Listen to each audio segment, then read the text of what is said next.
Tadi Bapak jelaskan, tanpa menerima Yesus sebagai juru selamat tidak akan ada itu pembaharuannya. Hanya kalau kita menerima Yesus. Pertanyaannya sederhana, Pak. Banyak orang yang sudah menerima Tuhan Yesus, tapi tidak ada perubahan. Jangankan satu kali KKR, 1000 kali KKR pun dia tidak ada perubahan. Jadi pertanyaannya, apakah ada hubungannya dengan umat pilihan, Pak? Terima kasih. Baik, terima kasih Pak. Langsung saja. Luar biasa Pak Nainggolan. Ya. Orang menerima Yesus itu baru ada Roh Kudus. Itu eksplisit di dalam Efesus 1 ayat 13. Efesus 1 ayat 13 itu adalah data yang sangat jelas tentang percaya Yesus ada Roh Kudus. Perhatikan. Di dalam Dia kamu juga, karena kamu telah mendengar firman kebenaran, yaitu Injil keselamatanmu. Di dalam Dia kamu juga, ketika kamu percaya, dimeteraikan dengan Roh Kudus yang dijanjikannya itu. Nah, harusnya ada ya Pak ya. Nah, menarik pertanyaan Pak Nainggolan ini menurut saya berkelas. Karena Bapak tutup dengan apakah ini ada kaitan dengan orang pilihan? Jawabannya iya Pak. Jadi yang dimaksudkan di Efesus 1 ayat 13 ini hanya berlaku orang pilihan Pak. Kalau ikuti khotbah saya di ibadah umum tadi, jelas saya katakan bahwa ada lalang di antara gandum Pak. Ada juga pemisahan kambing dan domba. Di Yohanes 15 juga ada perumpamaan tentang pokok anggur itu. Ada ranting-ranting. Ada 2 jenis ranting Pak. Ada ranting berbuah dan ranting tidak berbuah. Melambangkan siapakah para gandum itu? Itu melambangkan Kristen sejati, orang pilihan Allah yang betul-betul dimeteraikan dengan Roh Kudus seturut Efesus 1 ayat 13 ini Pak. Sedangkan yang ilalang itu Pak, Kristen KTP Pak. Makanya tadi kalau Bapak Nainggolan bilang sudah menerima Yesus, itu pandangan Bapak. Belum tentu orang itu benar-benar menerima Yesus Pak. Karena Bapak lihat dia sudah Kristen, dia ada di gereja, jadi Bapak menafsirkan bahwa orang itu betul-betul menerima Yesus. Belum tentu Pak. Belum tentu. Saya dan Bapak terbatas Pak. Jangankan saya dan Bapak, Samuel aja bisa salah nilai Pak. Bapak masih ingat bagaimana Samuel ditugaskan untuk melantik anak-anak Isai? Wah, dilihatnya abang-abang Daud itu, langsung Samuel bilang, ini kayaknya ini Tuhan Samuel. No, kamu melihat yang di luar, aku melihat sampai kedalaman hati. Kalau Samuel aja bisa salah nilai, Pak Nainggolan bisa salah nilai, Pendeta Melatok bisa salah nilai Pak. Jadi kalau kita lihat orang ke gereja belum tentu asli Pak, belum tentu. Nanti saya buktikan dengan data lebih banyak. Jadi kalau Bapak tanya kaitan dengan pilihan, kalau ada orang Kristen tapi sampai mati tidak berubah-berubah, itu memang bukan orang pilihan Pak. Itu Kristen palsu Pak.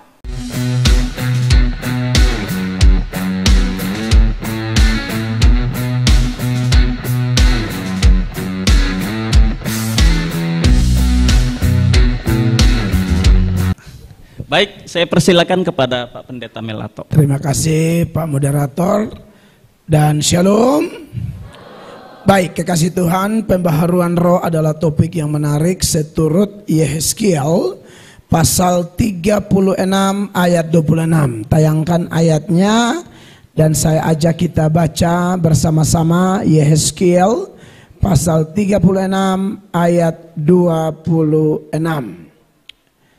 Yehezkiel 36 ayat 26. Kita sama-sama baca 1, 2, 3. Kamu akan kuberikan hati yang baru dan roh yang baru di dalam batinmu, dan aku akan menjauhkan dari tubuhmu hati yang keras dan kuberikan kepadamu hati yang taat. Baik Bapak Ibu jemaat yang dikasihi oleh Tuhan Yesus Kristus, saya berbagi dulu latar belakang seputaran teks ini ya. Kita tahu bahwa beberapa hamba Tuhan yang populer di dalam perjanjian lama seperti Yeremia, Yehezkiel, bahkan Daniel, dan juga ada Nehemia dan Esra, itu adalah hamba-hamba Tuhan yang dipakai Tuhan di sekitar peristiwa pembuangan yang Allah izinkan terjadi pada umat pilihan Allah gara-gara dosa mereka, ya.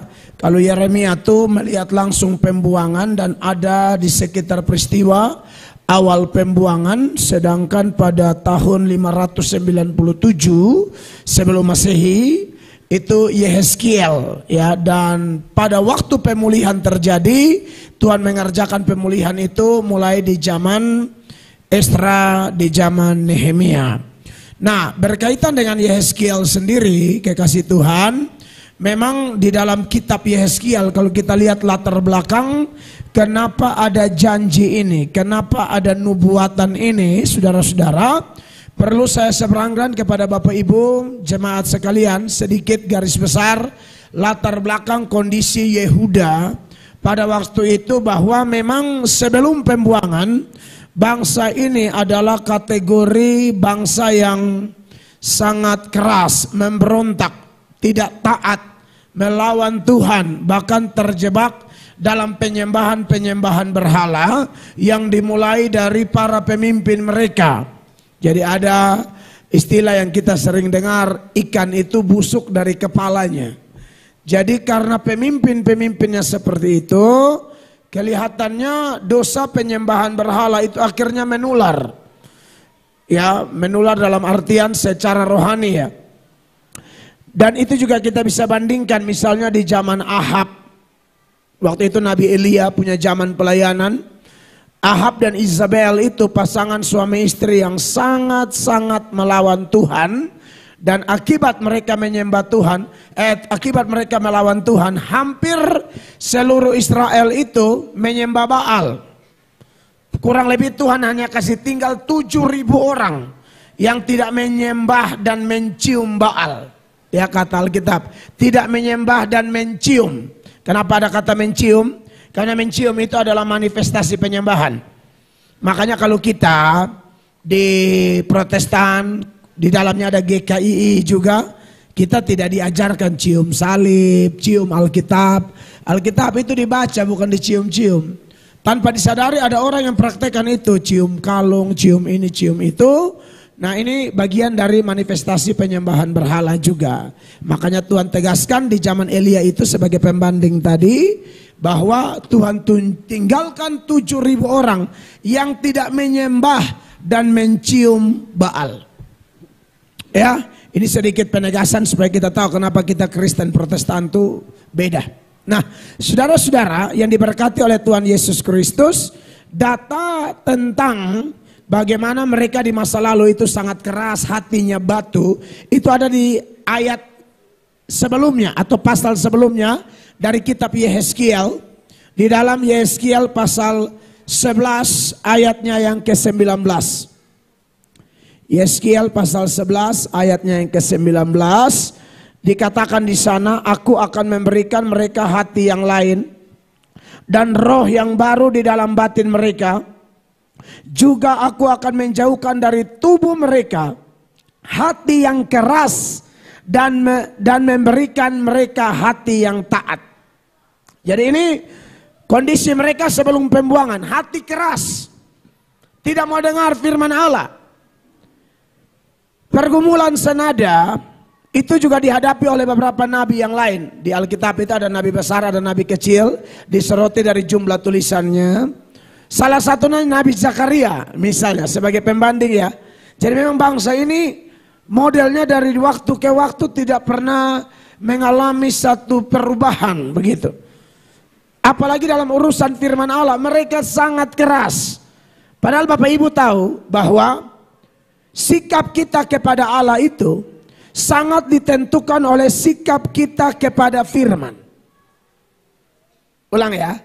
Sikap kita kepada Allah sangat ditentukan oleh sikap kita kepada firman. Suka firman, suka Allah. Cinta firman, cinta Allah.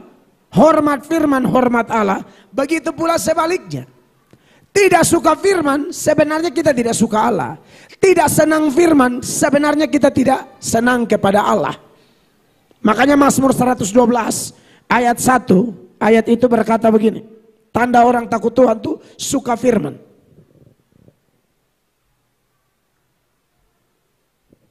Mazmur 112 ayat 1. Oh, ada mikrofon buat istri saya kira-kira? Mazmur 112 ayat 1 dikatakan, haleluya, berbahagialah orang yang takut akan Tuhan, yang sangat apa Bapak Ibu? Salah satu tanda Anda dan saya takut Tuhan atau tidak, suka firman tidak? Itu tandanya. Salah satu. Jadi dalam takut akan Tuhan itu ada unsur kesukaan, ada unsur kebencian. Kesukaannya adalah suka firman, bencinya benci dosa. Karena Amsal mengatakan dalam Amsal 8 ayat 13, takut akan Tuhan ialah membenci kejahatan dan seterusnya. Jadi dua unsur itu harus ada. Jadi di sini Bapak Ibu jemaat di ulang tahun ke-74, setiap jemaat JKII Carup ini silakan ukur diri sendiri. Sebesar apa rasa takut akan Allah itu dalam diri kita? Ditandai dengan apa? Sebesar apa rasa suka akan firman?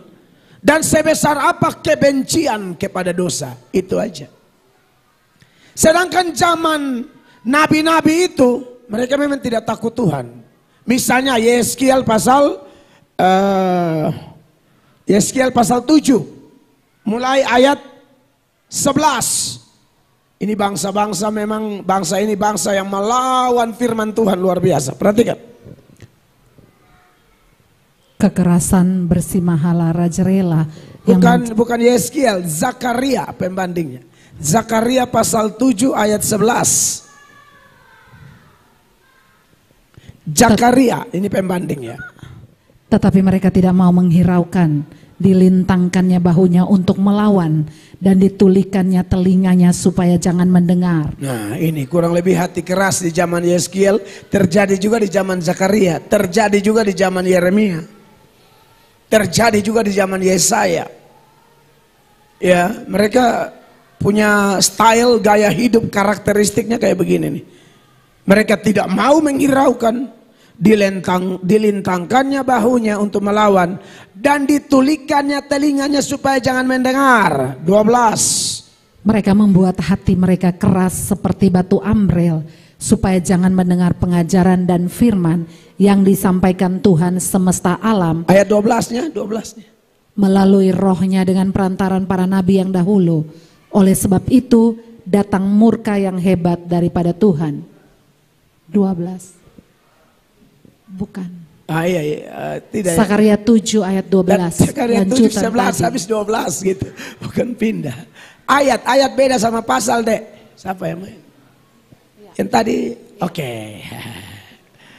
Ya ulang, baca ayat 12. Mereka membuat hati mereka keras seperti batu ambrel, supaya jangan mendengar pengajaran dan firman yang disampaikan Tuhan semesta alam melalui rohnya dengan perantaran para nabi yang dahulu.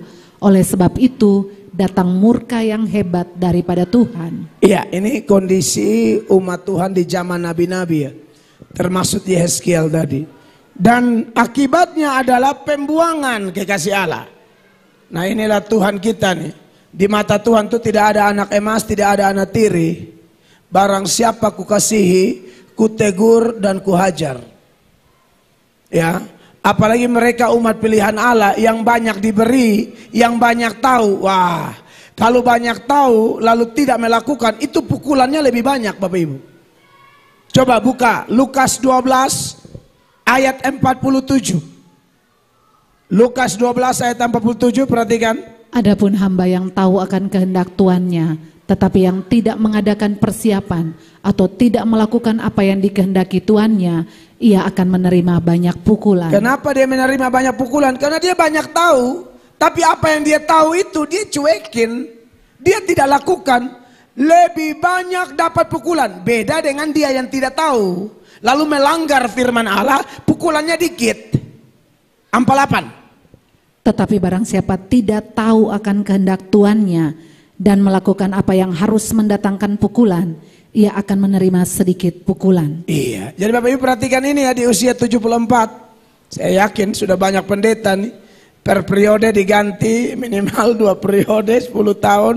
Saya yakin hamba-hamba Tuhan di GKII ini bukan hamba Tuhan sembarangan. Mereka diutus memberitakan firman dan Bapak Ibu sudah tahu. Jemaat sudah tahu. Ya, ini khotbah tadi sama seminar ini hadiah ulang tahun ini. Bahwa kalau banyak tahu, tolong dulu periksa diri. Itu banyak mentaati atau banyak melawan apa yang sudah diketahui. Kepada yang banyak diberi, banyak dituntut. Saudara dapat 5 talenta, dia datang harus jadi 10. Nggak bisa 5 jadi 6, nggak bisa. Dia tuntut berlipat kali ganda. Jangan coba-coba kubur talenta. Kita nih gara-gara kita Yesus mati di Golgota loh. Gara-gara kita.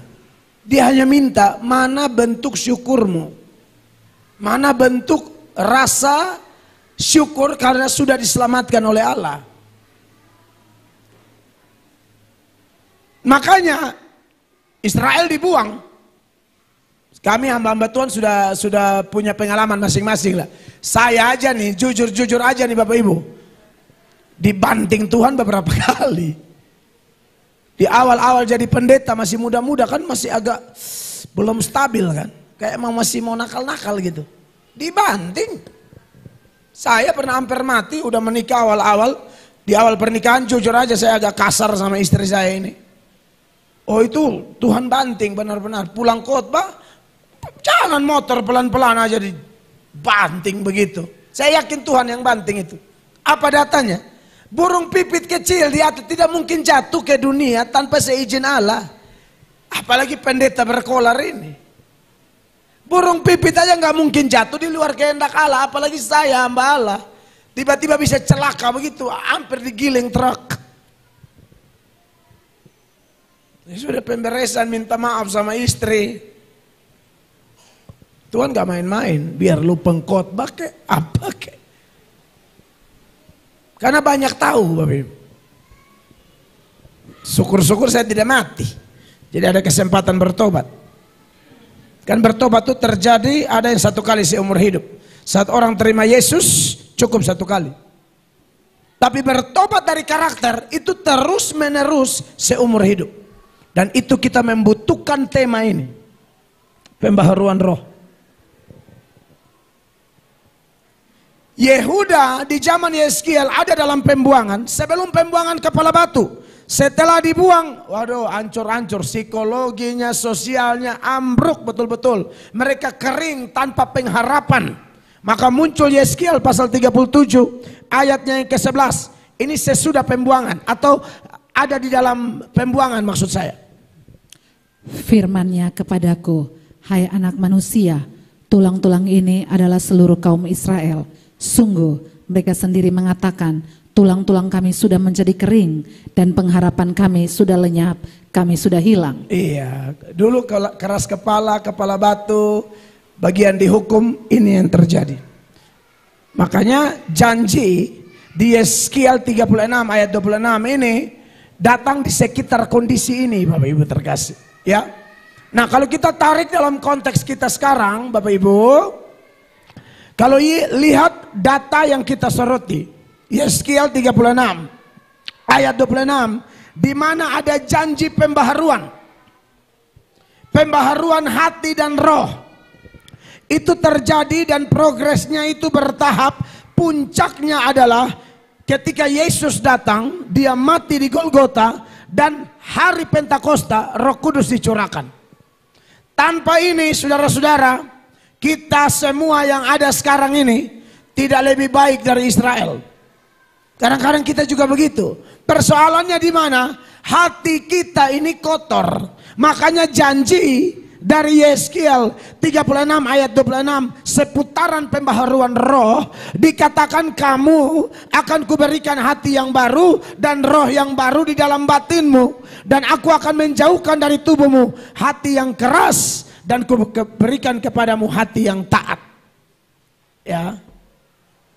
Saudara, memang hati kita semua nih tidak bisa dipungkiri. Bagian dari dalam diri saya dan Bapak Ibu yang paling licik itu adalah hati kita. Yeremia 17 ayat 9. Yeremia 17 ayat 9. Betapa liciknya hati, lebih licik daripada segala sesuatu. Hatinya sudah membatu, siapakah yang dapat mengetahuinya? Bapak Ibu perhatikan itu, hati itu licik. Saul itu ketika dia mau bunuh Daud, dia cari-cari Daud, dia dendam Daud, dia mau bunuh Daud, tapi dalam beberapa kesempatan Daud itu punya kesempatan bunuh dia, tapi Daud tidak mau, Daud ampuni dia. Dan waktu Daud panggil dia dalam jarak tertentu, waduh dia sedih, dia menangis. Engkaukah itu Daud anakku, engkau lebih benar dari aku, dan seterusnya, kata Saul. Tapi kalau saudara baca, jarak berapa hari, hatinya berubah lagi. Tadi yang menyesal, menangis, akui kebaikan Daud, tiba-tiba mau cari Daud lagi, mau bunuh Daud. Hati ini licik. Liturgi ibadah berjalan, bisa kita rasa, ini pulang aku harus menegur dia lebih dahulu. Misalnya, saya akan menyapa dia duluan kalau adalah orang yang dia jengkel gitu. Tapi baru keluar, mau lihat, tidak jadi lagi. Kulihat-lihat tambah sombong orang ini gitu. Tadi udah niat, tapi hati itu licik, gampang berubah-ubah. Itulah apa adanya hati kita. Makanya dalam Markus 7, mulai ayat 21, di situ ada daftar kekotoran hati. Ulang, daftar kekotoran hati. Di sana diungkapkan sebagai berikut. Perhatikan. Sebab dari dalam, dari hati orang, timbul segala pikiran jahat, percabulan, pencurian, pembunuhan. Ini timbulnya dari situ. Sampai tahan 21. Ya ini kalau saya mau bahas, panjang lebar ini. Tapi saya ambil contoh salah satu lah. Salah dua lah. Percabulan. Maksud pencurian. Apa definisi pencurian Bapak Ibu? Mencuri itu mengambil milik seseorang tanpa sepengetahuan pemiliknya. Banyak kita ini mencuri bukan dari sesama tapi dari Tuhan. Tubuh kita itu milik Tuhan. Jangan pakai tubuh kita, jangan pakai berkat-berkat yang Tuhan kasih tanpa sepengetahuan Dia. Nangkap ya Bapak Ibu ya. Semua berkat yang Allah kasih kalau kita salah gunakan, sebenarnya kita pencuri. Pakai tidak sesuai izinnya sang pemilik segala sesuatu. Pembunuhan. Bapak Ibu sudah tahu pembunuhan? Mungkin kita tidak kasih racun sianida seperti kasus sianida dulu. Tapi Anda yang benci orang bertahun-tahun, Anda tuh pembunuh. Dan pembunuh tidak masuk surga. Anda benci orang bertahun-tahun, Anda pembunuh. Ya. 1 Yohanes 3 ayat 15. 1 Yohanes 3 ayat 15. Setiap orang yang membenci saudaranya adalah seorang pembunuh manusia. Ya. Dan kamu tahu bahwa tidak ada seorang pembunuh yang tetap memiliki hidup yang kekal di dalam dirinya. Jadi saudara lihat di sini kalau benci orang, itu Anda pembunuh. Yang pertama pembunuh manusia, yang kedua pembunuh diri sendiri. Karena orang yang membenci orang itu seperti begini Bapak Ibu. Kita yang minum racun, misalnya saya benci Pak Mul. Saya yang minum racun tapi saya berharap beliau yang mati. Itu benci orang. Yang minum racun saya tapi saya berharap mati kau. Gak bisa, saya yang mati. Makanya Ayub 5 ayat 2. Ingat Bapak Ibu, ini ulang tahun ke-74 ya. Jadi saya harap jangan lagi ada hati-hati begitu di gereja. Jangan. Ini gereja ini bersejarah. Dipakai Tuhan 74 tahun. 74 tahun. 6 tahun sebelum Indonesia merdeka loh. Ya toh? Indonesia 80 tahun sekarang kan. 6 tahun sebelum Indonesia merdeka, ini gereja sudah dirintis. 6 tahun sesudah Indonesia merdeka, bukan sebelum, sesudah. 6 tahun sesudah merdeka, bayangkan saja luar biasa gereja ini. Ya. Perhatikan ayat ini. Sesungguhnya orang bodoh dibunuh oleh sakit hati, dan orang bebal dimatikan oleh iri hati. Iya, jadi kita bunuh diri itu. Orang kredit mobil baru, dada kanannya kayak nyut-nyut. Padahal ini teman pelayanan ini yang punya mobil baru. Itu baru mobil baru. Kredit, sebenarnya kredit juga, tapi dia sudah mulai, aduh kok nggak enak ya ini kok. Iya, karena kau jengkel dia. Itu dada kanan udah nyut-nyut. Orang Kupang bilang dada kanan tatikam. Iyo, orang di NTT beta pun dada tatikam.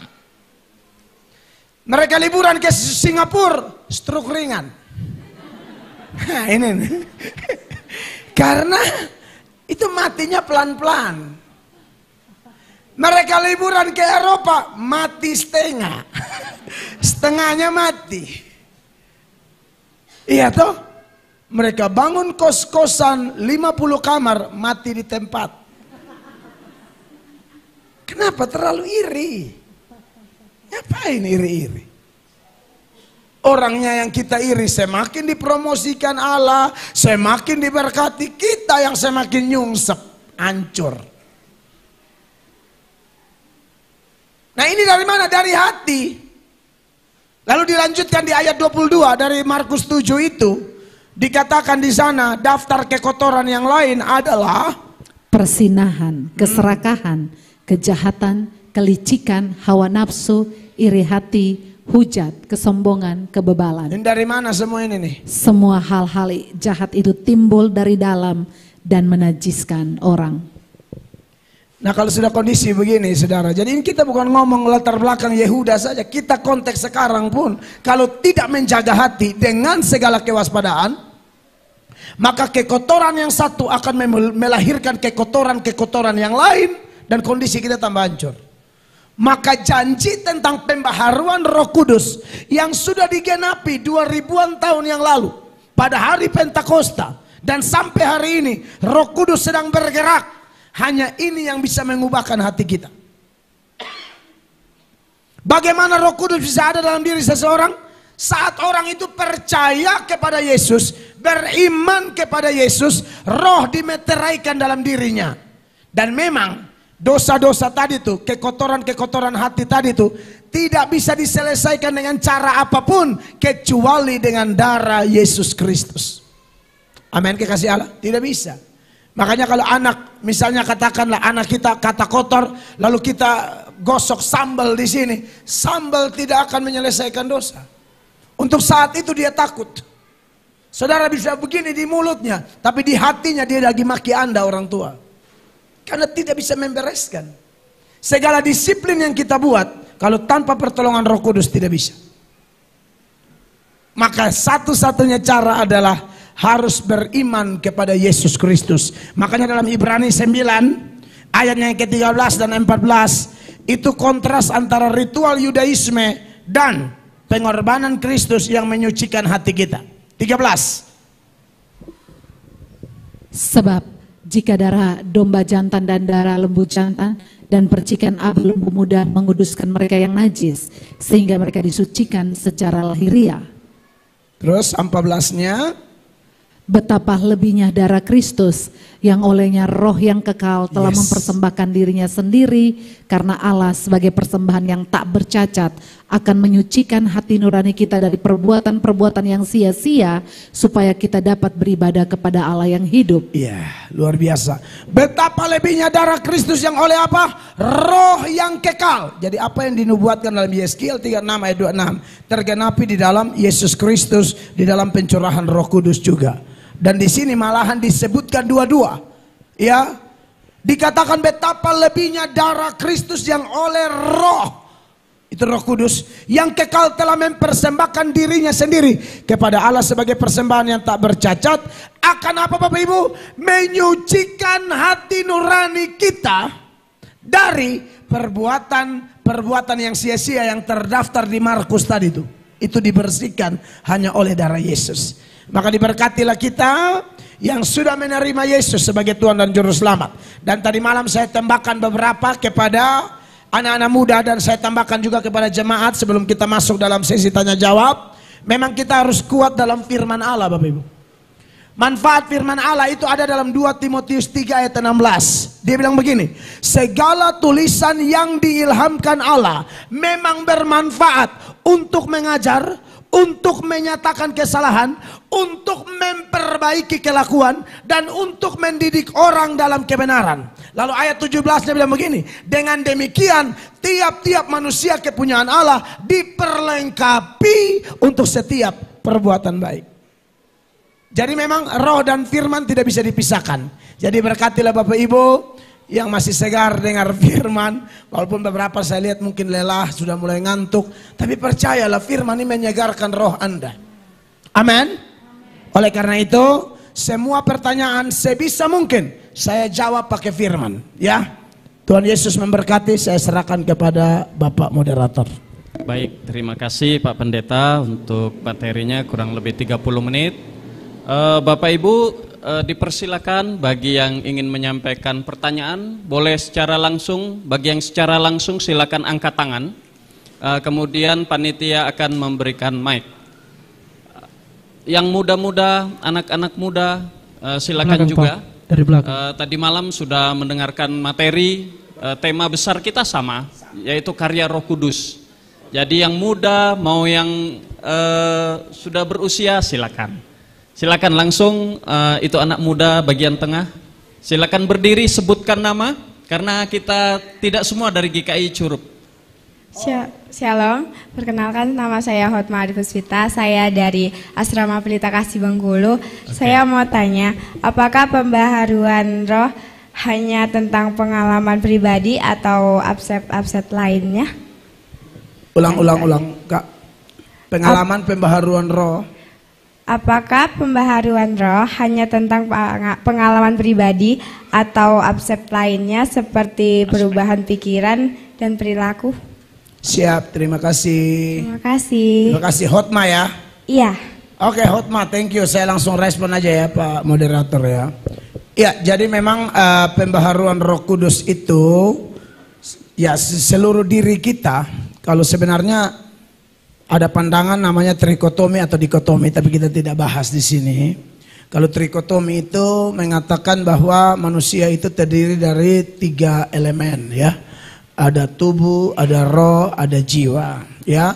Sedangkan dikotomi hanya 2 unsur, yaitu jasmani dan rohani, itu saja. Jadi roh, pikiran itu semua tuh satu paket ya. Memang pada waktu orang meninggal dikatakan rohnya kembali.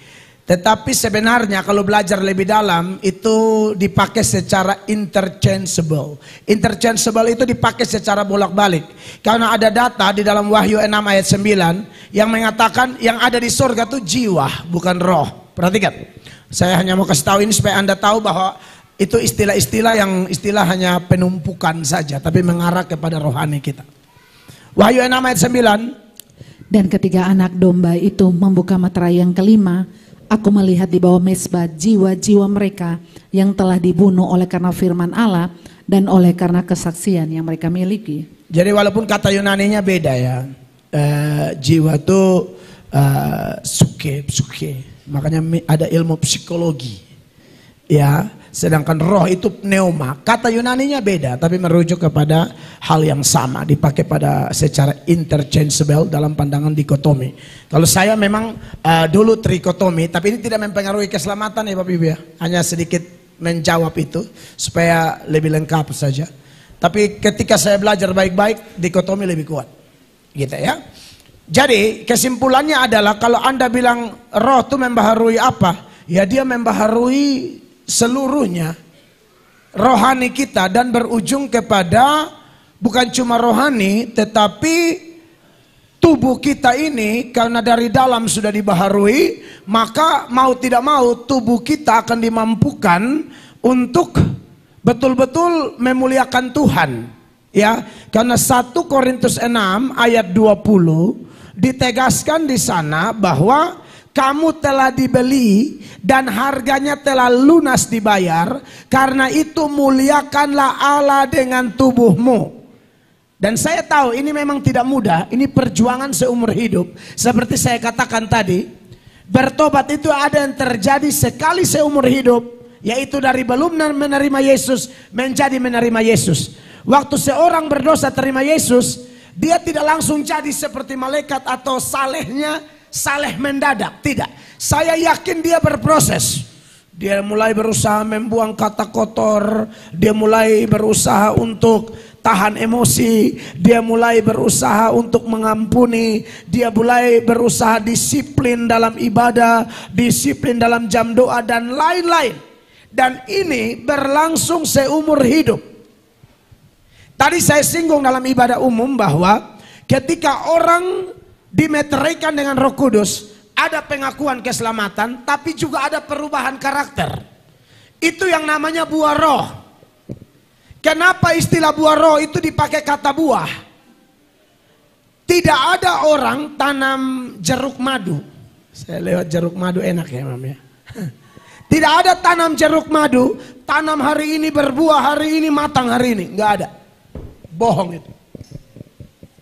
Jadi nggak ada orang yang salehnya mendadak, saya tidak percaya. Yang ada adalah progres. Tapi dia terus mengalami kemajuan. Dia terus mengalami kemajuan. Kemajuan dalam membuang dosa, kemajuan dalam lain-lain. Nah itu kenapa Hotma, bahwa ternyata memang roh dan pikirannya sudah dibaharui, tetapi jangan satu kali dia terus mengalami hubungan intim dengan Tuhan melalui doa pribadi, firman yang saya bilang tadi, itu harus continue. Satu kali saja kita tidak baca Alkitab. John Calvin bilang begini, ketika dia menyoroti tentang pesan Tuhan kepada Yosua. Yosua, Tuhan bilang apa? Renungkan firman ini siang dan malam. Jangan menyimpang ke kiri atau ke kanan. Kita berani break satu hari saja tanpa firman, percaya deh, kita jatuh.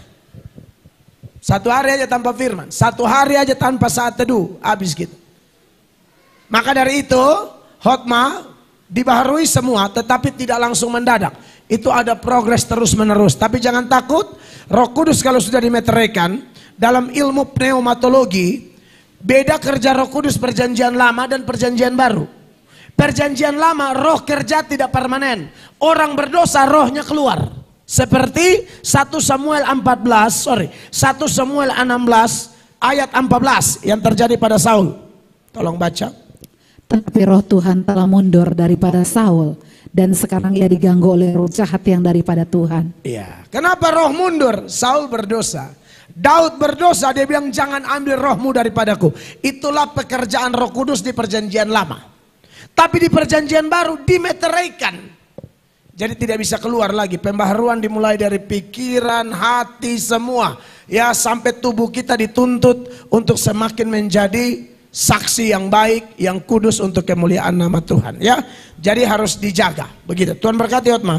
Baik, terima kasih Pak Pendeta. Saya rasa cukup jelas. Ya. Jadi diperbaharui keseluruhan dan berkelanjutan, gitu Pak ya. Sampai akhir hidup kita, artinya Amin. kita diproses. Ini ada pertanyaan tertulis Pak. Silakan. Izin saya bacakan. Salam Bapak, saya Ibu Tugini. Sebelumnya saya bukan anak Tuhan. Ya. Dan tahun 2004 saya dibaptis dan diberkati dalam pernikahan oleh Pendeta David Silvra almarhum. Ya. Dan saya diberi 3 orang putri. Bulan ini genap 21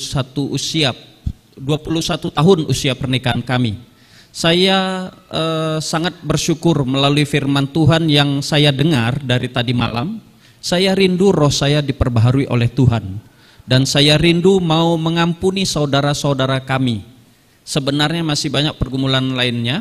Selama ini hati saya keras, tidak taat. Yang saya tanyakan bagaimana saya menjalaninya. Siap, terima kasih. Silakan, bagaimana Bapak saya menjalaninya ya. Ibu yang bertanya, jadi inti masalahnya adalah sakit hati akibat gesekan dan lain sebagainya. Memang Alkitab berkata besi menajamkan besi, orang menajamkan sesamanya. Puji Tuhan, dari pertanyaan ini maka berkembanglah tema kita sebenarnya hanyalah pembaharuan roh. Tapi percayalah Bapak Ibu terkasih bahwa cara Tuhan membentuk kita supaya menjadi serupa dengan anaknya. Ingat Bapak Ibu, anak Bapa di sorga itu cuma satu sebenarnya, Yesus. Karena begitu besar kasih Allah akan dunia ini, sehingga ia telah mengaruniakan anaknya yang anak Bapa itu cuma satu. Tapi ketika anak tunggalnya ini diberikan, mati di Golgota dan seterusnya, orang dipakai Tuhan memberitakan Injil, orang percaya kepada dia, diangkat, diadopsi menjadi anak-anak Allah, seturut Yohanes 1 ayat 12. Dan kemudian Yesus ini menjadi anak sulung. Tadinya tunggal, sekarang banyak saudara adopsi, yaitu kita. Ya, bahkan gereja yang kudus dan am di seluruh dunia. Kitalah anak-anak Allah yang diangkat. Maka anak tunggal Bapa itu menjadi anak sulung. Jadi Yesus itu Tuhan kita sekaligus kakak tertua kita dalam keluarga kerajaan Allah. Mana datanya? Roma 8 ayat 29. Roma 8 29. Sebab semua orang yang dipilihnya dari semula, mereka juga ditentukannya dari semula untuk menjadi serupa dengan gambaran anaknya, supaya ia, anaknya itu, menjadi yang sulung di antara banyak saudara. Tadi tunggal sekarang sulung karena sudah ada kita toh. Nggak tahu yang paling bungsu di sini yang mana nih. Pokoknya intinya itulah syukur kita. Tapi yang saya mau bilang, kita ini kan sedang dipanggil, lalu Tuhan turut bekerja di dalam ayat 28 ayat sebelumnya untuk membentuk kita ini dikatakan dalam ayat 28 kita tahu sekarang bahwa Allah turut bekerja dalam segala sesuatu untuk mendatangkan kebaikan bagi mereka yang mengasihi Dia. Berarti saya percaya untuk menjadi serupa dengan gambaran Tuhan Yesus bukan hanya melalui Roh Kudus yang sudah diberikan kepada kita, tapi Roh itu akan menolong kita melewati semua proses pembentukan yang di dalamnya ada suka, duka, sakit hati, tangisan, tersinggung, salah paham, itu semua bisa dipakai Allah. Bisa dipakai Allah. Kita kalau belajar cerita Yusuf, waduh itu sangat sakit Yusuf punya hidup. Tapi Yusuf adalah orang yang ada Roh Kudus dan dia mengerti di balik kesakitan-kesakitan yang dia alami. Akibat apa? Disakiti oleh saudara-saudaranya. Tadi ibu yang bertanya bilang dia mau mengampuni ya. Memang masalah paling menyakitkan di hidup ini Bapak Ibu, masalah dengan siapa? Orang dekat. Kalau orang jauh mah tidak terlalu ngaruh, ini dekat.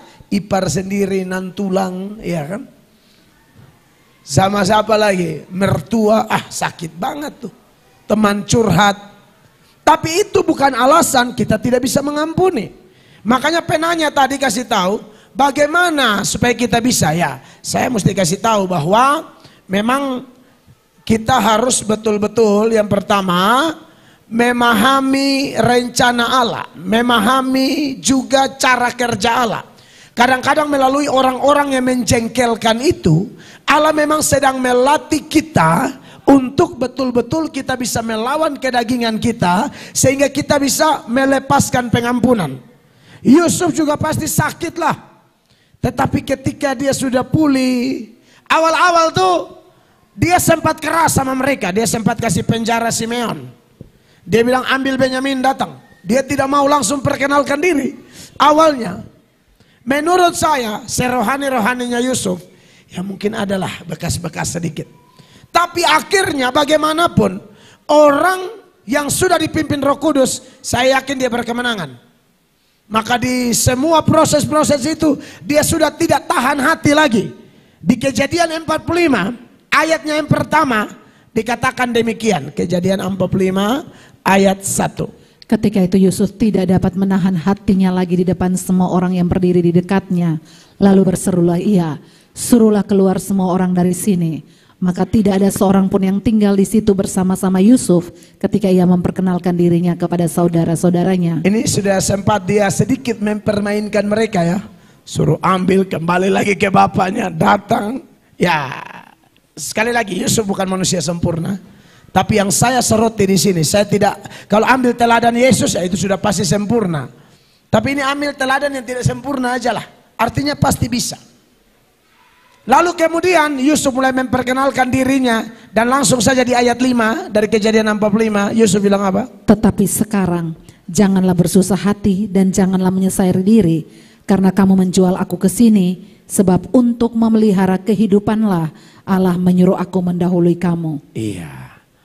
Jadi yang pertama ibu yang bertanya, ibu mesti tenang, berdoa, minta tuntunan Tuhan supaya ibu memahami apa rencana Tuhan di balik gesekan-gesekan yang sudah terjadi dengan orang-orang dekat.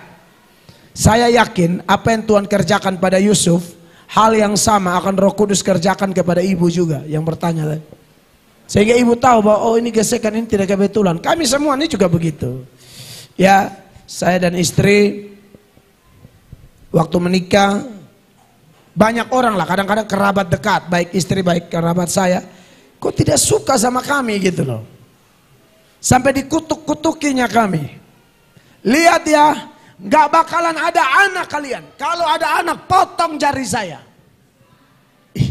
Kami ada anak sampai 4, hampir 6, keguguran 2. Kalau jadi rame rumah kami.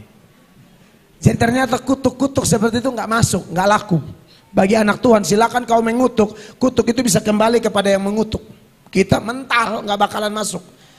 Saya pergi cium mereka, karena kami budaya NTT ya begitu, kayak saya sama pendeta, kita ketemu cium hidung. Budaya NTT begitu, ya. Pergi cium satu-satu, kaget mereka. Bagian mereka yang mengutuk kami ada susah, siapa yang bantu? Kami yang bantu. Kenapa kami bisa? Karena kami dibuat mengerti oleh Roh Kudus bahwa memang gesekan itu perlu ada untuk membuat kita semakin hari semakin serupa dengan Kristus. Tanpa itu tidak bisa.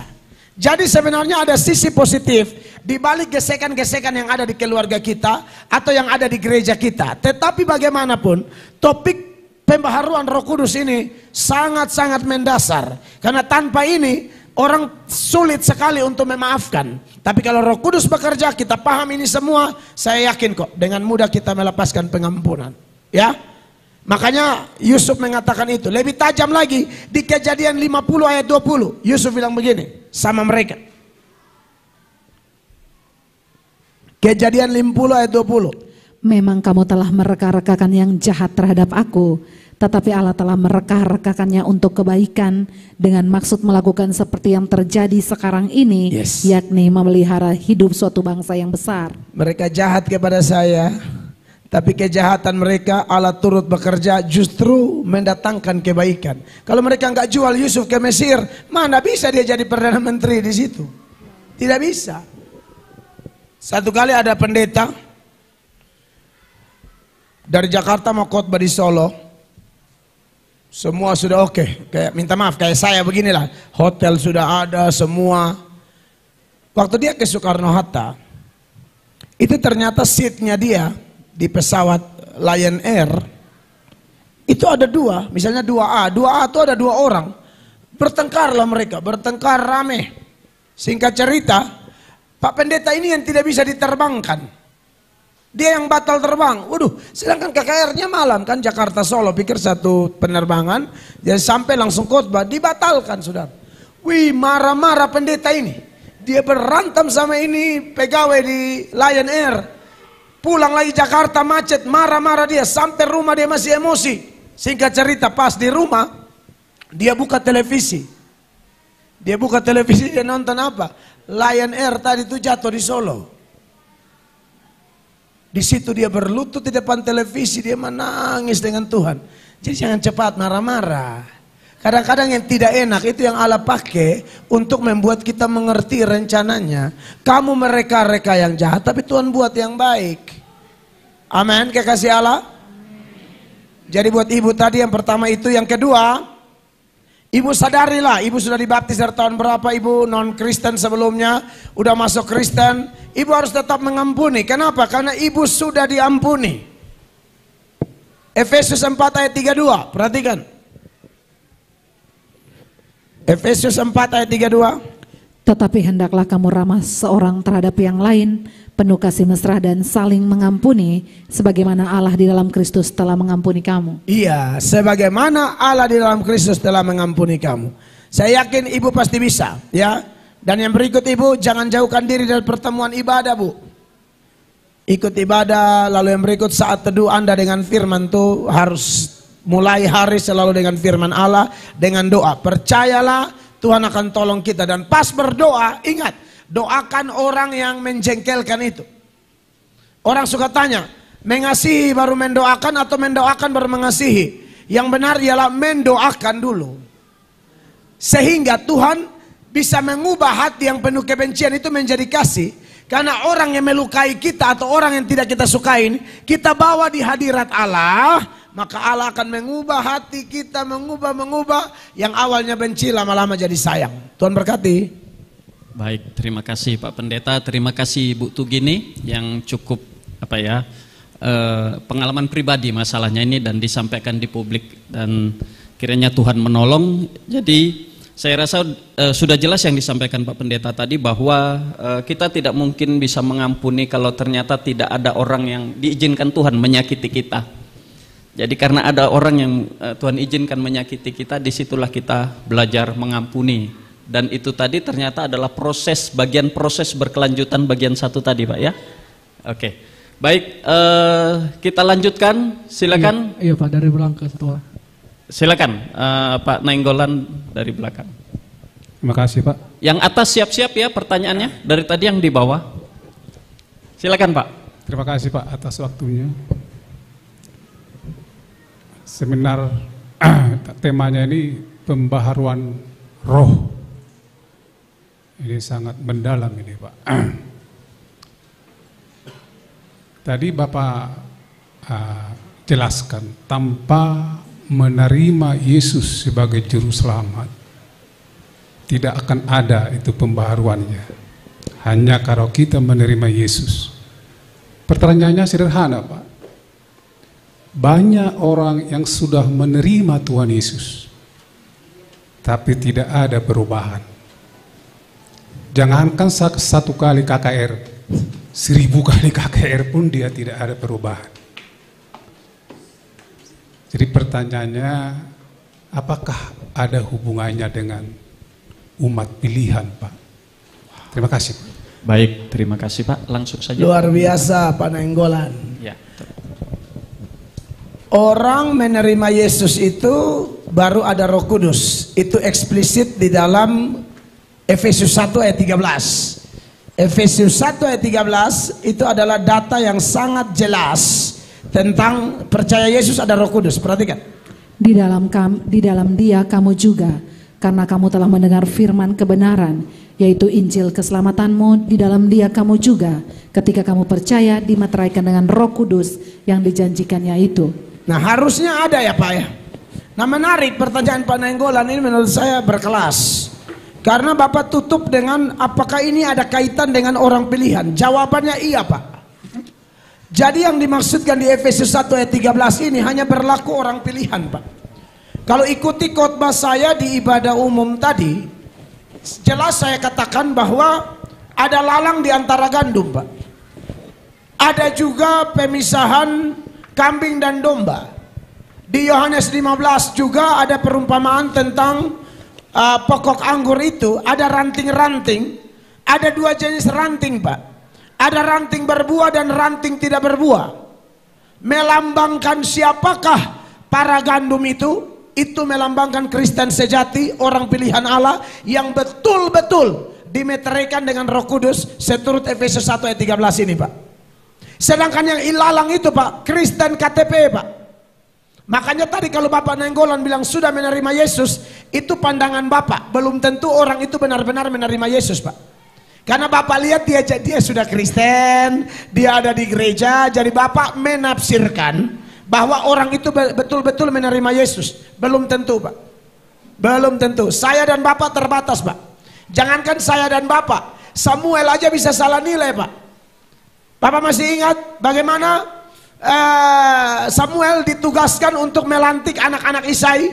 Wah, dilihatnya abang-abang Daud itu. Langsung Samuel bilang, ini kayaknya ini Tuhan Samuel. No, kamu melihat yang di luar, aku melihat sampai kedalaman hati. Kalau Samuel aja bisa salah nilai, Pak Nainggolan bisa salah nilai, Pendeta Melatok bisa salah nilai Pak. Jadi kalau kita lihat orang ke gereja belum tentu asli Pak. Belum tentu. Nanti saya buktikan dengan data lebih banyak. Jadi kalau Bapak tanya kaitan dengan pilihan, kalau ada orang Kristen tapi sampai mati tidak berubah-berubah, itu memang bukan orang pilihan Pak. Itu Kristen palsu Pak. Ada jenis Kristen yang hanya beriman di mulut aja dan di otak, tapi tidak menurut standar Roh Kudus seperti Efesus 1 ayat 13 ini. Sehingga muncullah ayat-ayat seperti tadi, Matius 7 misalnya, mulai ayat 21. Ini tentang Kristen palsu yang beriman cuma di mulut, bahkan orang pelayanan Pak. Saya yakin kalau orang-orang ini tidak bertobat, sekalipun dia pendeta majelis, banyak pendeta majelis masuk neraka Pak. Ini kita ngomong terang-terang aja di ulang tahun 74. Amin. Nah, kita lihat ini 21. Bukan setiap orang yang berseru kepadaku Tuhan, Tuhan akan masuk ke dalam kerajaan sorga, melainkan dia yang melakukan kehendak Bapakku yang di sorga. Terus 22 laporan pelayanan. Pada hari terakhir banyak orang akan berseru kepadaku Tuhan, Tuhan, bukankah kami bernubuat demi namamu dan mengusir setan demi namamu dan mengadakan banyak mujizat juga demi namamu juga. Ini hanya contoh-contoh pelayanan, Pak, dan pelayanannya besar-besar. Bikin mujizat, usir setan, bernubuat. Bisa aja waktu itu ada yang datang, Tuhan aku majelis 3 periode, bisa aja. Tuhan aku panitia pembangunan, Tuhan aku panitia hari raya gerejawi, Tuhan aku penatua, bla bla bla. Kalau memang kita ada Roh Kudus dan kita orang pilihan, kelihatan, Pak. Jadi memang sekarang ini susah, Pak. Susah menilai, Pak. Penilaian paling terang benderang adalah pengadilan akhir ini. Ini nubuatan tentang akhir zaman.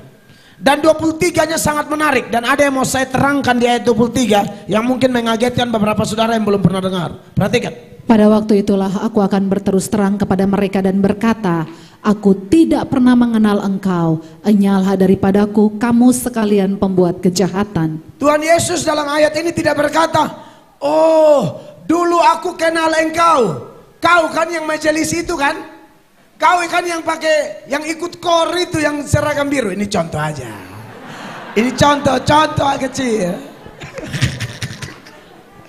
Oh dulu aku kenal kau, kau kan yang di JKI Curup itu kan, kau ini aku kenal.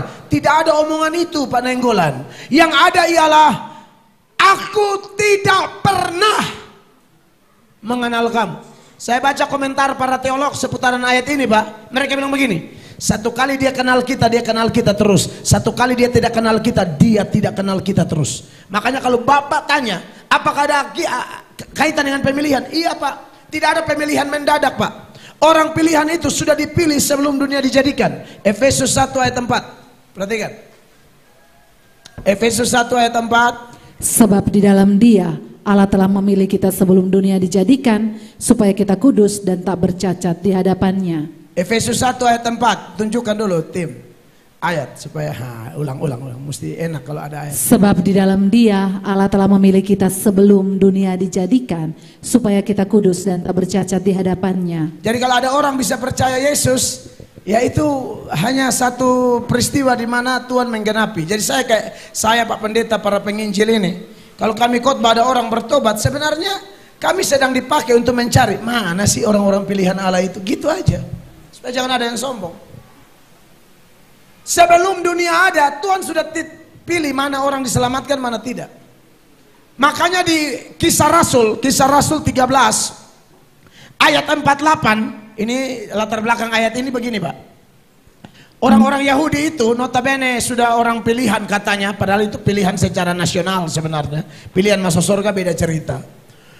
Saudara, mereka itu tolak Paulus dan Barnabas. Tapi non-Yahudi yang dianggap kafir oleh orang Yahudi justru percaya kepada Injil. Dan setelah mereka percaya, di ayat yang akan dibaca ini, Kisah Rasul 13 ayat 48. Di situ ketahuan orang-orang itu percaya karena mereka sudah lebih dahulu ditentukan, Pak. Perhatikan. Mendengar itu bergembiralah semua orang yang tidak mengenal Allah, dan mereka memuliakan firman Tuhan, dan semua orang yang ditentukan Allah untuk hidup yang kekal menjadi percaya. Jelas itu ayat. Dan semua orang yang ditentukan Allah untuk hidup yang kekal menjadi percaya. Kalau kita baca dari belakang, kenapa dia jadi percaya? Karena sudah ditentukan Allah. Seperti Efesus tadi. Begitu, Pak. Jadi ya kami hamba-hamba Tuhan ini tugasnya mengajar terus, Pak. Soal kalau ada yang tidak bertobat di gereja, saya yakin itu orang masuk neraka. Dia mau hafal pengakuan iman rasuli sampai mabok, tetap masuk neraka. Ya tapi ini tentu kita tidak jelaskan ini untuk menghakimi, Pak, ya. Karena kita tidak tahu ya, ada orang yang mungkin nggak tahu lah. Jangan sampai pas mau akhir-akhir hidup atau tinggal 2 tahun mau meninggal bertobat, dia nggak tahu kan. Bisa jadi pilihan kan gitu. Intinya ya itu urusan Tuhan lah, bukan urusan kita. Karena kehendak Tuhan itu ada 2. Memang pertanyaan Pak Nainggolan ini saya bilang berkelas Pak, karena untuk menjawab ini bukan main-main ini Pak. Kehendak Tuhan itu ada dua Pak, ada yang tersembunyi dan ada yang dinyatakan.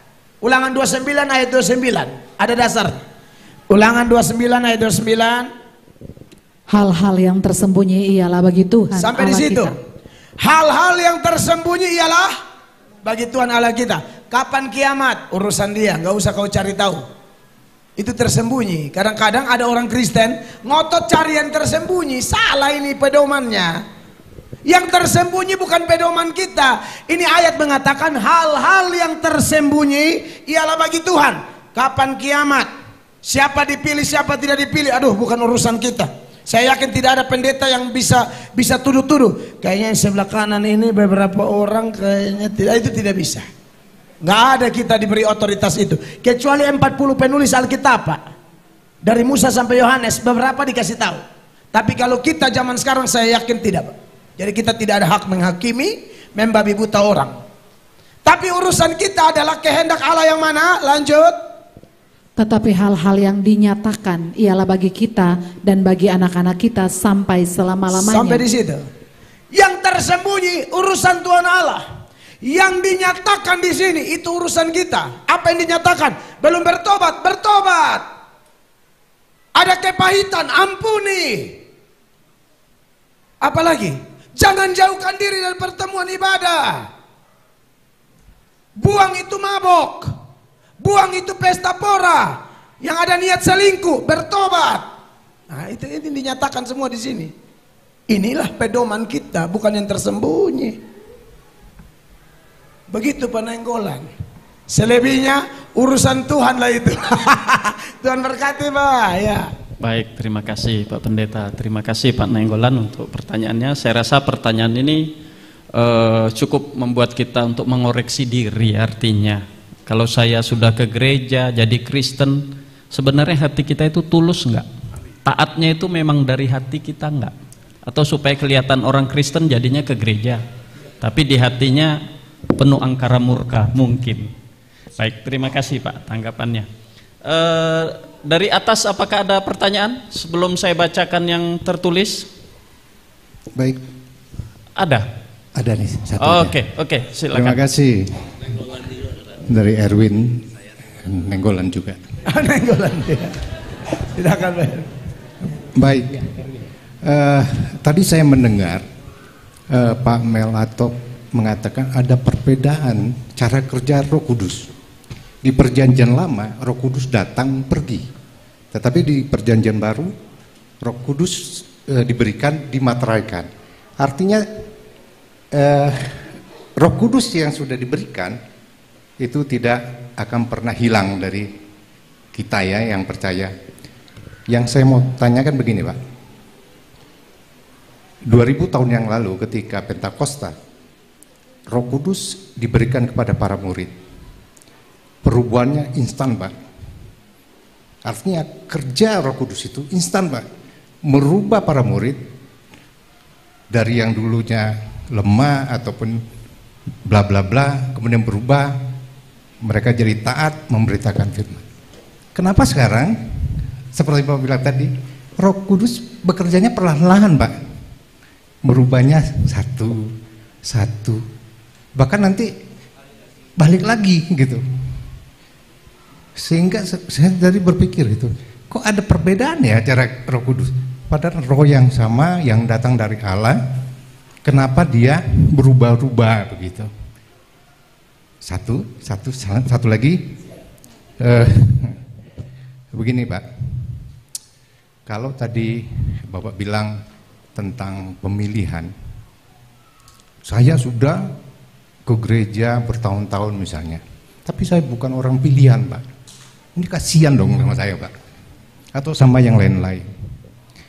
Lebih enak tuh orang pilihan dihidup dalam kejahatan ya duniawi, pada akhirnya dia dipilih. Memang itu kehendak yang kuasa Pak, tetapi kan perjuangan kita selama ini itu menjadi sia-sia. Mungkin begitu Pak. Terima kasih Pak. Baik Pak Erwin, saya langsung jawab. Yang pertama seputaran pekerjaan Roh Kudus Kalau perjanjian lama dan perjanjian baru jelas beda. Perjanjian lama sudah saya buktikan datanya di 1 Samuel 16 ayat 14, tidak usah ditayangkan lagi. Itu ayat tentang mundurnya roh Tuhan dari Saul karena Saul berubah setia dan seterusnya. Sedangkan di dalam perjanjian baru Roh Kudus itu kerja tidak bisa keluar lagi. Itu dimeteraikan. Kalaupun sudah dimeteraikan tapi orang yang dimeteraikan itu berbuat dosa, maka yang terjadi Roh Kudus tidak keluar tapi berduka. Makanya ada dosa mendukakan roh. Mendukakan roh beda dengan menghujat roh. Menghujat roh adalah dosa yang tidak mungkin dilakukan oleh orang pilihan Allah. Menghujat roh itu dosa kekal, jadi pasti dilakukan oleh orang-orang yang tidak dipilih oleh Allah sekalipun di agama Kristen. Menyambung apa yang tadi Pak Nainggolan sudah saya jawab tadi. Sedangkan kekasih-kekasih Allah mendukakan roh ini adalah dosa yang bisa terjadi kepada orang pilihan Allah. Ingat, sudah dipilih Allah Pak Erwin, bukan berarti langsung jadi suci mendadak. Nanti baru saya jawab tentang apa yang Bapak, ya sudah. Saya jawab tentang apa yang Bapak sampaikan tentang rasul-rasul itu ya, hari Pentakosta. Saya jawab nanti. Tapi saya jelaskan dulu mendukakan roh ini bisa terjadi pada siapapun yang sudah percaya. Karena orang sudah percaya, Alkitab berkata dalam Efesus pasal 4 ayat 22, manusia lama telah menjadi manusia baru dan dibaharui dalam roh dan pikiran. Kita lihat Efesus 4:22. Yaitu kamu berhubung dengan kehidupan kamu yang dahulu harus menanggalkan manusia lama yang menemui kebinasaannya oleh nafsunya yang menyesatkan. Terus 23, supaya kamu dibaharui di dalam roh dan pikiranmu dan mengenakan manusia baru yang telah diciptakan menurut kehendak Allah di dalam kebenaran dan kekudusan yang sesungguhnya. Ya, di sini kita masih, siapa bilang orang sudah dimeteraikan Roh Kudus atau orang pilihan Allah, dia tidak bisa marah lagi, tidak bisa mencuri lagi. Bisa, ada peluang itu. Ada peluang itu, Pak. Coba kita lihat ayat lanjut 25. Karena itu, buanglah dusta dan berkatalah benar seorang kepada yang lain, karena kita adalah sesama anggota. Jadi ini memang mesti tetap dijaga ini. Jangan bilang sudah bertobat, sudah dimeterai roh, jadi oh pasti jadi suci tanpa ada peluang-peluang jatuh. Bisa kalau tidak berjaga-jaga jatuh. Makanya ada nasihat ini, dan nasihat ini diberikan kepada orang Efesus yang tadi kita sudah baca, sudah dipilih sebelum dunia dijadikan, ditambah lagi dijadikan ciptaan baru, ditambah lagi dimeteraikan dengan Roh Kudus. Berarti sebenarnya ini jemaat pilihan. Tapi bukan berarti orang pilihan lalu ajarannya seperti hyper grace atau ada namanya hyper Calvinis. Kalau Calvinis menurut saya aman, tapi kalau hyper Calvinis itu bahaya, Pak. Oh sudah selamat jadi aman-aman, mau bikin dosa bikin apa? Oh nggak bisa begitu, nggak ada ajaran Alkitab begitu. Ya, ini disuruh buanglah dusta dan berkatalah benar seorang kepada yang lain. Kalaupun ada marah, jangan sampai matahari terbenam katanya. 26. Apabila kamu menjadi marah, janganlah kamu berbuat dosa. Janganlah matahari terbenam sebelum padam amarahmu. Ini marah sampai matahari terbenam, muncul kembali terbenam, muncul kembali. Terbit terbenam berkali-kali tidak diampuninya nantulang itu misalnya ya. Nah kalau yang begini Pak, biar orang sudah meterai Pak. Paulus menggambarkan Pak Erwin, dia buka celah bagi setan Pak. 27, ini kita semua bergumul dengan ini, nggak ada yang lolos Pak. Dan janganlah beri kesempatan kepada iblis. Nah, kalau dulu belum bertobat, belum ada Roh Kudus, masih bisnis tipu-tipu, curi-curi dikit, nota fiktif. Hati-hati kalau sudah bertobat, jangan lagi bikin nota fiktif. 28. Orang yang mencuri, janganlah ia mencuri lagi. Tetapi baiklah ia bekerja keras dan melakukan pekerjaan yang baik dengan tangannya sendiri, supaya ia dapat membagikan sesuatu kepada orang yang berkekurangan. Iya. Kalau buka tambal ban, jangan siram paku di sekitar situ, nggak usah. Ada minyak tanah pun di 1 liter, pas gak lihat dituang separuh biar ditaruh, nggak sampai 1 liter itu. Kok mau orang curi-curi yang dikit-dikit begitu, nggak bakalan kaya, yang ada sial. Ngapain hidup begitu? Bisnis lurus-lurus saja kata Alkitab, begitu ya. 29, apalagi banyak kali dosa di sini nih yang harus diwaspada.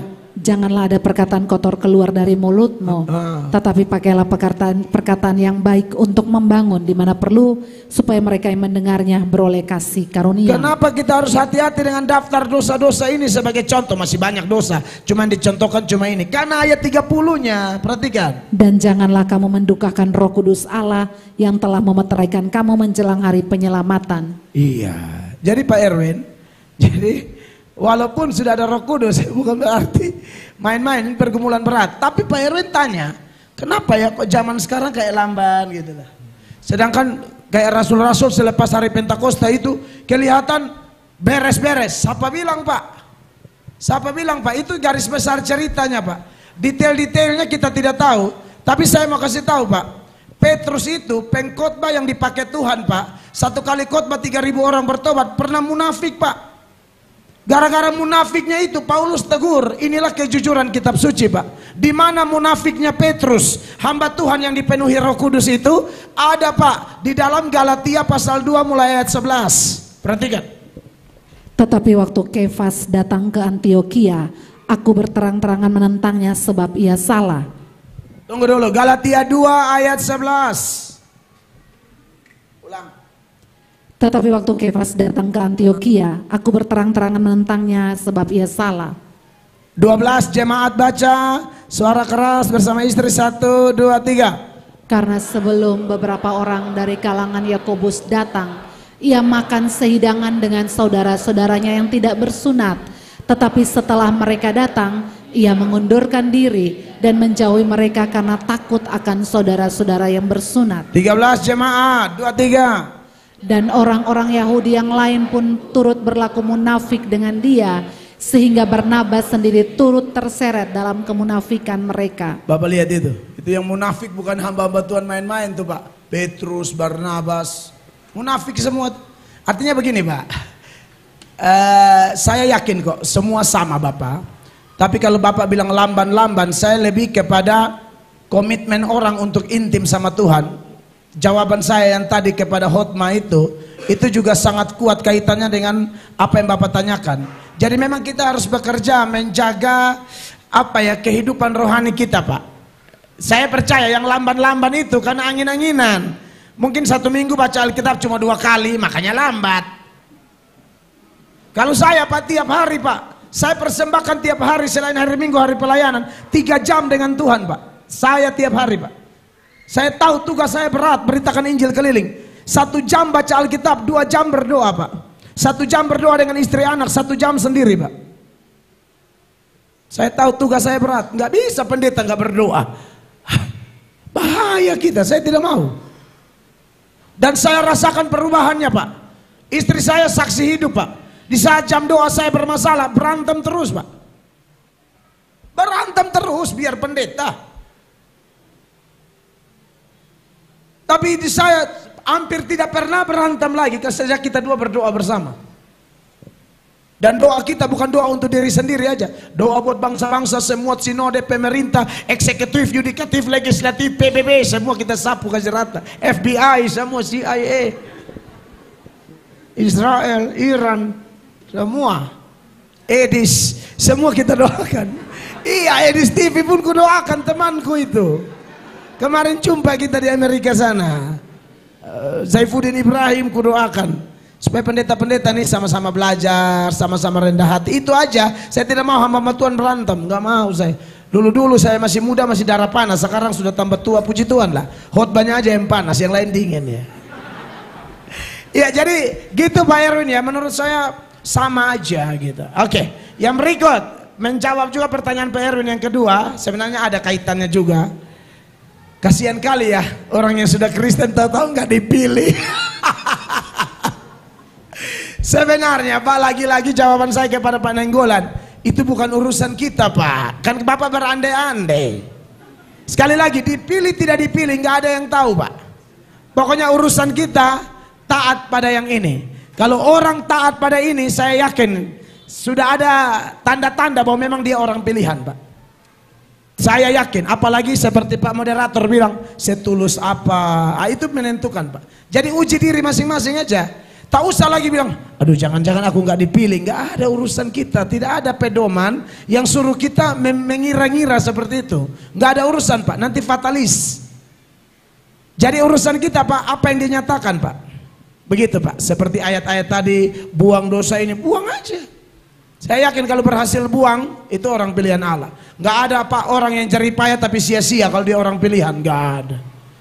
Tapi kalau orang yang sambil melayani sambil bikin dosa, ya itu memang bukan orang pilihan. Seperti penjahat-penjahat yang bernubuat usir setan tapi diusir itu. Yesus usir, Yesus bilang apa? Enyalah kamu sekalian pembuat kejahatan. Tidak mungkin Roh Kudus melahirkan kejahatan. Begitu. Itu beda dengan kita jatuh Pak. Dan saya tegaskan yang saya khotbah di youth tadi malam.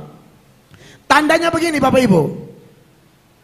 Orang yang sudah dipilih Allah pun ada Roh Kudus bisa jatuh dalam dosa. Tapi saya tegaskan di youth tadi malam, jatuh dalam dosa itu beda dengan tinggal dalam dosa. Fall in sin beda dengan live in sin. Live in sin, tinggal dalam dosa itu seperti kita buang ayam ke dalam kolam. Buang bebek ke dalam kolam.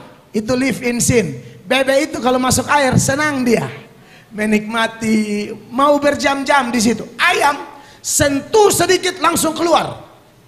Nah, orang yang ada Roh Kudus saya yakin mirip ayam itu. Mungkin kita bisa salah tapi langsung nggak damai, langsung rasa tidak tenang. Aduh kenapa saya berantem sama istri? Aduh ampun Tuhan ampun, langsung minta maaf. Itu anak Tuhan.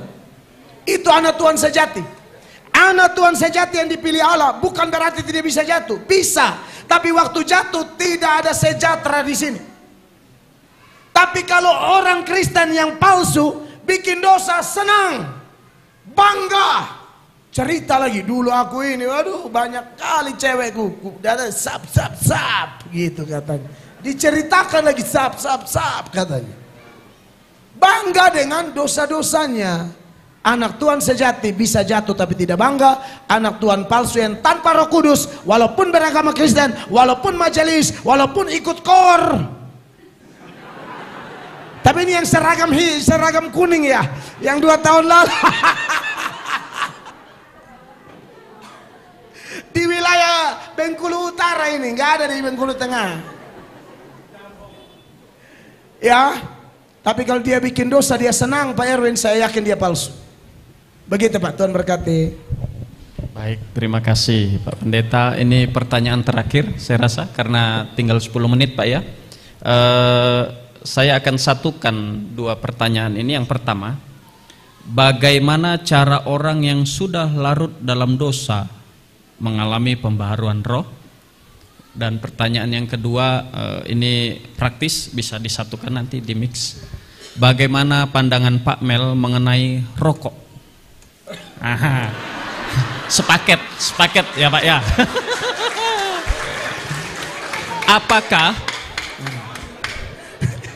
Apakah merokok itu dosa? Butuh ketegasan ini kayaknya Pak. Ya. Mohon solusinya. Siap. Oke, disatukan aja Pak. Silakan Pak. Oke, kita tuntaskan 2 ini dulu ya. Bagaimana orang yang sudah berlarut-larut dalam dosa bisa mengalami pembaharuan Roh Kudus? Kalau kita kembali kepada Alkitab, memang seseorang itu ya bisa bertobat, itu kan mutlak anugerah.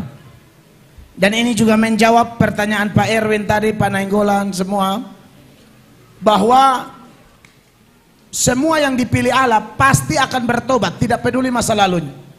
Sedangkan semua yang tidak dipilih Allah, dia mau kelihatan sesibuk apapun di gereja, tapi lagi-lagi jangan bikin stres. Masa neraka. Jadi ada orang yang dalam gereja tapi ternyata seperti Yudas Iskariot. Ada orang yang di luar sana tapi ternyata seperti Paulus, yang duduk di bangku majelis di posisi-posisi penting. Ingat, Yudas itu bendahara loh, rasul lagi. Tapi ibu bendahara di sini jangan berhenti jadi bendahara gara-gara ini ya. Jabatan rasul itu lebih tinggi dari paus. lebih tinggi dari ketua gereja dunia, lebih tinggi dari ketua GBI, PGI, sekalian sama GBI, GKI, GSA lebih kuat. Tapi rasul aja bisa palsu, maka saya yakin pendeta pun bisa banyak yang palsu, Pak. Ini kita harus hati-hati di sini. Tapi ternyata Yudas itu memang tidak dipilih Allah. Ya, saya bisa buktikan dengan data panjang lebar, tapi nanti melebar pula. Banyak datanya. Sedangkan Paulus ternyata memang dipilih Allah. Padahal hidupnya jahat, membunuh. Tapi di dalam Galatia 1 ya, mulai ayat 23 dia bilang apa? Galatia 1:23. Paulus bilang apa? Mereka hanya mendengar bahwa ia yang dahulu menganiaya mereka sekarang memberitakan iman yang pernah hendak dibinasakan. Ya, inilah kesaksian hidup Paulus. 24. Dan mereka memuliakan Allah karena aku. 25. Habis. Oh, 21, 22, 25. Di ayat berapa ya? 20 kali ya. 20. Di hadapan Allah ku tegaskan, apa yang kutuliskan kepadamu ini benar, aku tidak berdusta. Terus 21. Kemudian aku pergi ke daerah-daerah Syria dan Kilikia. Saya cek ya, terus. Tetapi rupaku tetap tidak dikenal oleh jemaat-jemaat Kristus di Yudea.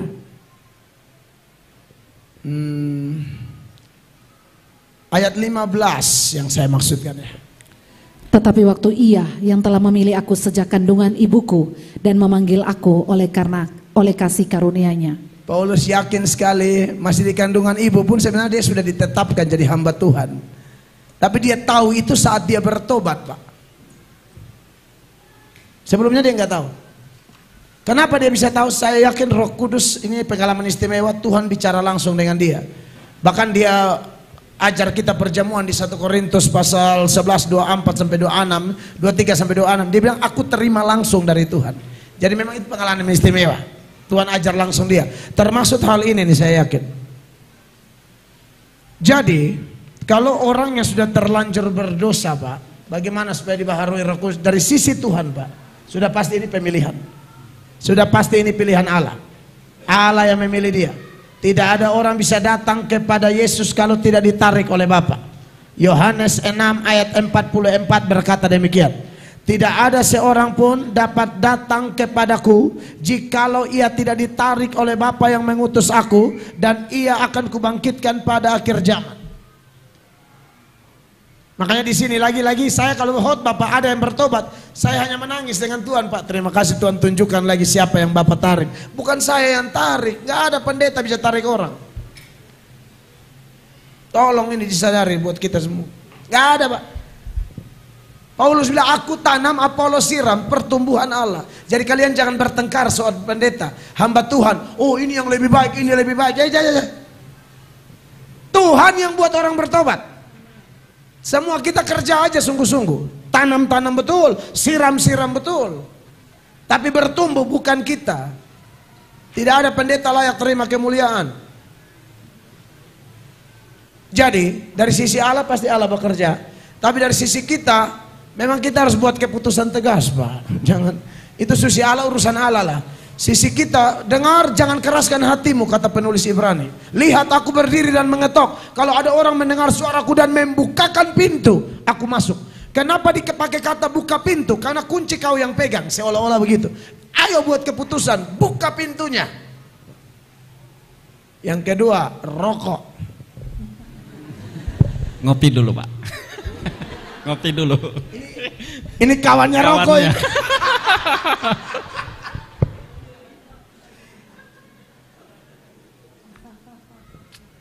Jadi begini, saya pernah tanya di beberapa perokok, menurut Bapak narkoba itu dosa nggak? Wah dosa itu. Karena perokok ini punya alasan begini, nggak ada ditulis di Alkitab merokok, tapi diakui kalau narkoba itu dosa. Saya bilang nggak ada juga ditulis narkoba. Kok Bapak bisa bilang narkoba itu dosa? Karena menurut Bapak narkoba dosa, sedangkan rokok tidak dosa karena tidak ditulis. Padahal narkoba juga tidak ditulis. Tapi menurut saya ada di Alkitab, ada. Saudara jangan bayangkan saya pakai Yesaya 55, oh no, itu beda tafsir. Saya sangat ketat dalam tafsir Alkitab. Jadi saya tahu latar belakang teks, saya tahu arahnya kemana. Orang suka pakai itu ayat, jangan membelikan uangmu yang bukan roti, itu penggambaran, gak ada urusannya sama rokok teks itu. Beberapa orang persekutuan doa hobi copot ayat itu, tidak tepat. Buat apa saya sekolah sampai sudah S3 begini baru saya tidak mengerti itu teks. Jadi begini, rokok ini saya jawab pertama, sebenarnya ada di Alkitab. Dalam ilmu tafsir itu ada data-data eksplisit. Tapi ada juga data-data implisit yang bisa dipakai menjadi dasar. Tidak selalu harus eksplisit. Kata Tritunggal juga tidak ada di Alkitab. Tapi kita percaya Allah Tritunggal, bukan? Cari dari Kejadian sampai Wahyu, tidak ada kata Tritunggal.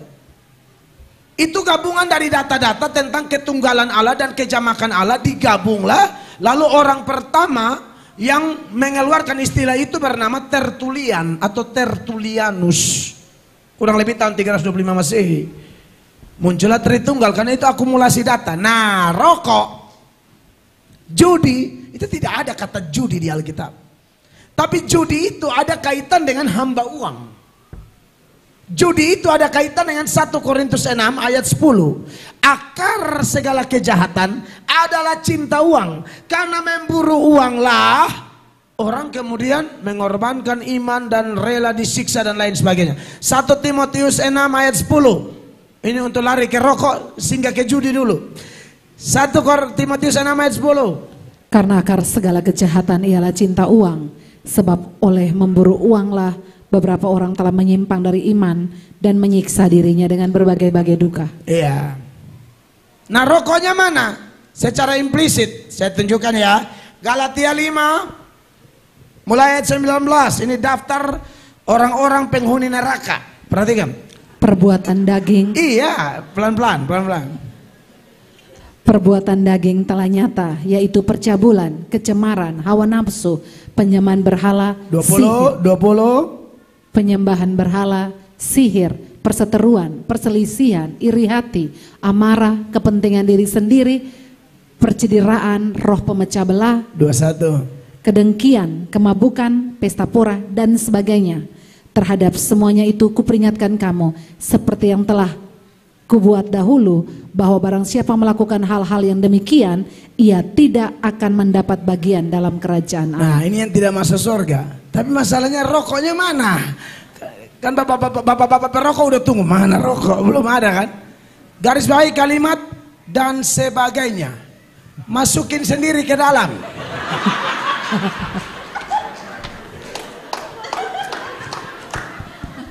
Emang Tuhan hanya urus kita punya dosa saja. Kenapa dia pakai dan sebagainya? Supaya muncul dosa-dosa baru, kau masukkan ke situ. Itunya maksudnya, dan sebagainya itu. Tuhan sudah tahu akan muncul dosa-dosa baru, internet, film porno, masuk di situ. Iya, Allah Maha tahu. Dia mau urus yang lain, bukan cuma urus kita punya kekotoran dan dosa-dosa. Amin. Nah, Judi kenapa? online. Judi online apa? Saya mau masuk di situ tuh. Tidak ada dosa bilang nota fiktif, masuk di situ. Rokok pun masuk situ.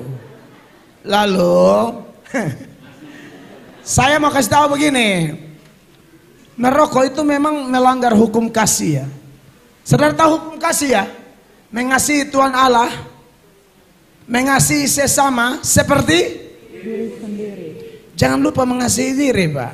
Ya tentu ini karena tanyanya rokok. Termasuk kita yang suka makan minyak-minyak banyak juga hati-hati itu. Seorang teolog mengatakan pengabaian terhadap kesehatan adalah dosa. Jadi kenapa pendeta juga harus olahraga? Banyak pendeta mati bukan karena susah. Tapi dokter sudah bilang ditahan dulu babi kecap, Pak. Enggak. Iman sebesar biji sesawi. Bisa pindahkan gunung. Imanku ini bukan biji sesawi, biji duren. Dirasanya besar kali imannya. Akhirnya mati di meja makan. Makan-makan jari kelingking bergerak sendiri. Tripping mati. Nah hukum kasih ya, ini khusus rokok, tentu bisa kemana-mana. Masalah rokok itu menurut saya, ini hukum kasihnya bermasalah. Perokok aktif, itu kan tindakan meracuni diri sendiri. Ya, lalu kita yang semburkan asapnya kepada orang lain. Yang lebih kasihan perokok pasif. Kita tidak mengasihi sesama. Ada bapak-bapak yang gendong anaknya, ditiupnya rokok, bilang besar jadi dokter ya. Kau bawa dia ke dokter sekarang. Rusak paru-parunya itu. Kemarin saya ketemu Kajari Kota Kupang, Pak Simanjuntak. Dia tidak perokok, Pak.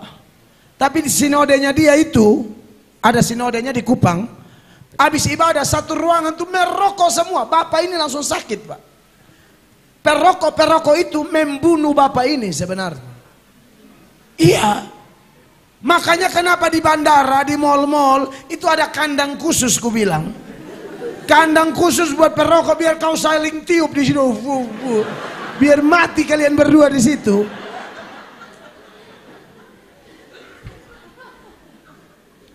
Ya saya tidak bicara ayat macam-macam dan ilmu kesehatan.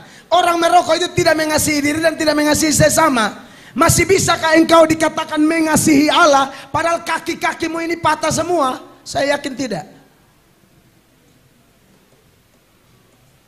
Kau ngaku mengasihi Allah, kau tidak mengasihi diri, tidak mengasihi sesama. Dari mana kau bisa mengasihi Allah? Sedangkan 1 Yohanes 4 ayat 20 mengatakan, kalau kau bilang mengasihi Allah tapi benci sesama, kamu pendusta. 1 Yohanes 4 ayat 20. Jikalau seorang berkata, aku mengasihi Allah dan ia membenci saudaranya, maka ia adalah pendusta. Karena barang siapa tidak mengasihi saudaranya yang dilihatnya, tidak mungkin mengasihi Allah yang tidak dilihatnya. Tetapi sebagai penutup masih ada berita anugerah bagi para perokok. Pintu pertobatan masih terbuka. Amin. Jangan keraskan hatimu, jangan berdebat, jangan bela-bela dosamu. Jangan, itu dosa. Melawan hukum kasih. Tuhan berkati. Baik, terima kasih Bapak Ibu semuanya dari panitia. Apakah cukup waktunya ya? Cukup, udah 12:05. Izinkan saya berefleksi dari semua tanya jawab kita, Pak. 74 tahun karya Allah bagi GKII bukanlah usia yang muda, tapi usia yang dewasa dan matang. Artinya dengan 74 tahun Tuhan mendorong, memerintahkan kita untuk bertumbuh dan juga berbuah. Sebagai warga gereja, marilah kita bertumbuh dan berbuah. Bagi gereja kita, Allah telah memberikan Roh Kudus bagi kita, dan Roh Kudus itu mengajarkan kebenaran untuk kita. Seperti yang disampaikan tadi, judul dan sebagainya tidak tertulis, tapi Roh Kudus itu mengajarkan kebenaran. Artinya sudah tahu prinsipnya, mana yang benar, mana yang salah. Kalau sudah tahu yang salah, berarti masukkan di daftar dan sebagainya tadi. Kiranya Tuhan memberkati kita sekalian. Terima kasih untuk Pak Pendeta Mel Atok. Kita beri tepuk tangan untuk Bapak. Segala kemuliaan bagi Allah. Terima kasih untuk Bapak Ibu Jemaat yang setia sampai siang hari ini. Kita akan tutup dalam doa. Sebelum tutup dalam doa, apakah ada pengumuman dari panitia? Tidak ada? Baik, nanti jam 6 sore kita akan KKR. Kita kembali ke tempat ini lagi. Saya mohon Pak Pendeta Abraham tutup dalam doa.